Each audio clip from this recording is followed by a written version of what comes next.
Hey guys, I'm back again with something else that God has been teaching me. And you have to read Romans 8 5 to 8, and Colossians 3, verse 2, and Philippians 4, verse 8 in your personal time.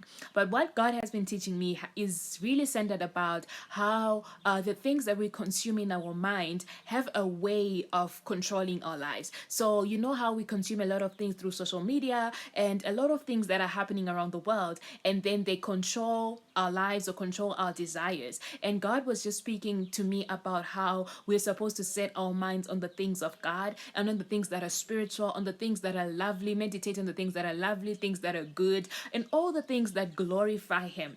And God checked me in that moment of prayer, and He said to me, some of the things that you ask for, what motivates you for you to come to God and be like, God, I'm asking you to give me this particular thing. Are you asking from the sense of, God, I really need this thing because it's going to glorify you and it's for your kingdom? Or are we asking from our own selfish desires, from our own flesh? Because God was talking to me about how when we allow our flesh to govern our lives, then we are practically just destroying ourselves. And God says that we're supposed to get into a place of asking the things that are from desires that are spiritual. In that way, it also helps us that the things that we ask for are for glorifying God and not ourselves. That we should be careful when the things that we ask for are for our glory, because glory is always supposed to go to God as children of God. And that also, that the greatest mandate that we have is that thy kingdom come and that Christ be glorified.